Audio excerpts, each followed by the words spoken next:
Assalamualaikum warahmatullahi wabarakatuh. Jumpa lagi di channel saya DR Motor. Kali ini saya ingin menanggapi salah satu komentar subscriber saya yang isinya seperti ini ya. Jadi setelah servis CVT tarian menjadi berat. Nah, jadi sebenarnya ada dua kemungkinan kenapa habis servis CVT itu menjadikan tarian berat. Yang pertama itu karena kebersihan, jadi tingkat kebersihannya.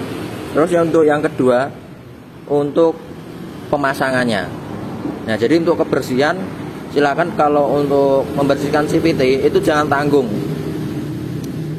harus bersih sekalian supaya menjadikan part-part itu bisa bekerja secara maksimal. Nah, terus untuk yang kedua yaitu pemasangan. Contohnya untuk pemasangan roller. Pemasangan roller sudah saya buatkan tutornya ya. Cara pasang roller dari bawaan pabrik itu mengarah searah jarum jam, menghadap ke kiri semuanya. Nih, menghadap ke kiri seperti ini. Nah, ini pemasangan seperti ini.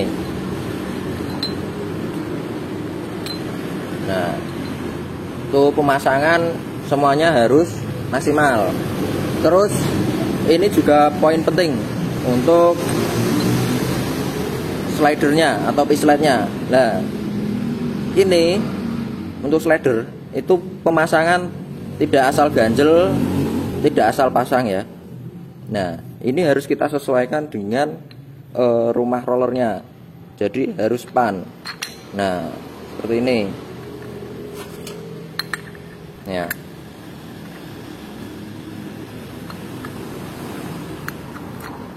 Nah, ini jangan sampai longgar dan jangan sampai terlalu istilah bahasa Jawanya itu sesak.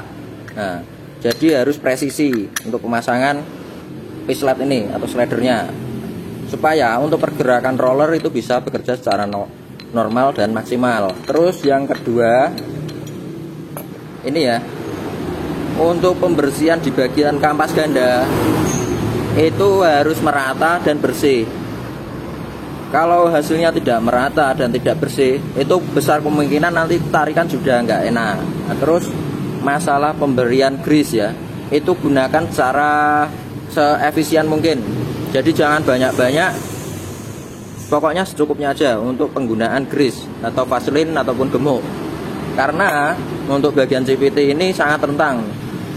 Kalau misalnya untuk bagian grease ataupun gemuknya itu masuk ke fan belt, itu juga pengaruh nanti ke tarian. Nah, contoh saja untuk ini ya, untuk motor Scoopy. Nah, ini Scoopy tipe yang terbaru. Nah, seperti di bagian rumah roller seperti ini, saya tidak pernah menggunakan grease ya di bagian sini. Itu saya tidak pernah menggunakan karena untuk tipe Beat, Scoopy, dan yang tipe CC 110 ya, itu di bagian Facecom atau rumah rollernya itu tidak ada hasilnya. Jadi besar kemungkinan kalau ini dikasih grease itu nanti akan keluar masuk ke bagian bos. Nah, terus nanti juga akan mengakibatkan slip bagian fan belt. Tuh, mungkin bisa aja dikasih grease tapi dikit saja supaya untuk rumah roller bisa awet. Tapi kalau saya kebanyakan kalau untuk yang 110 itu tidak saya gunakan grease pada bagian rumah roller, karena yaitu tadi menghindari slip pada fan belt. Terus untuk bagian puli belakang. Nah, bagian puli belakang, nah itu di dalam ada bearing ya. Nah, yang cukup dikasih grease itu bagian bearingnya aja supaya suara lebih halus. Jadi tidak perlu banyak-banyak, secukupnya aja. Tuh. Terus pastikan untuk bagian mangkok itu masih bagus. Nah, kalau tidak bagus, otomatis pasti nanti setiap habis servis itu pasti untuk awalan tariannya berat, karena butuh penyesuaian oleh kampas gandanya. Karena kalau kampas gandanya diamplas, otomatis dia tidak sesuai dengan mangkok gandanya, seperti itu. Jadi saya sarankan jika mangkoknya ini jelek, udah ngantong, udah aus itu ganti mangkoknya supaya lebih mudah aja untuk proses servis. Nah jadi itu ya sedikit informasi yang bisa saya bagikan, semoga bisa bermanfaat. Terima kasih. Wassalamualaikum warahmatullahi wabarakatuh.